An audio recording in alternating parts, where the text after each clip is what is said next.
கேள்வி எண் 19 11 0.121 மற்றும் 0.1331 இன் மீப்போவா காண்கன்னு கேட்டிருக்காங்க. இப்போ கேள்வியில வந்து தசம எண்ல இருக்கு. இப்போ முழு எண்ணா மாத்தணும். புள்ளிக்கு அப்புறம் அதிகமான எத்தனை எண்கள் இருக்கு? பாருங்க, லாஸ்ட் நம்பர்ல வந்து 4 எண்கள் இருக்கு. அப்போ 4 0 வர்ற மாதிரி 10,000ஆல ஒவ்வொரு எண்ணையும் பெருக்கணும். அப்போ ஃபர்ஸ்ட் நம்பரை பெருக்கும்போது 1,10,000 கிடைக்குது. ரெண்டாவது நம்பரை 10,000ஆல பெருக்கும்போது 1210 கிடைக்குது.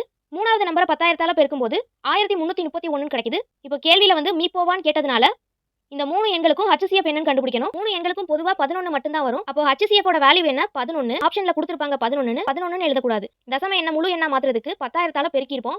இப்போ இந்த முழு எண் கிடைச்சிருக்கு. இதை வந்து தசம எண்ணா எழுதணும். அப்போ 10,000ஆல வகுக்கணும். பைக்கு கீழே 4 0 இருக்கு. அப்போ 4 நம்பருக்கு முன்னாடி வந்து புள்ளி வைக்கணும். அப்போ ஒரு நம்பரு 2 3 4 எண்கள் இல்லாதனால 0 சேர்த்துக்கிறோம். இங்க புள்ளி வைக்கும் போது அடுத்து ஒரு 0 சேர்த்துப்போம். அப்போ ஆன்சர் என்னது? 0.0011. இப்போ ஆப்ஷன் டி தான் கரெக்ட். 0.0011.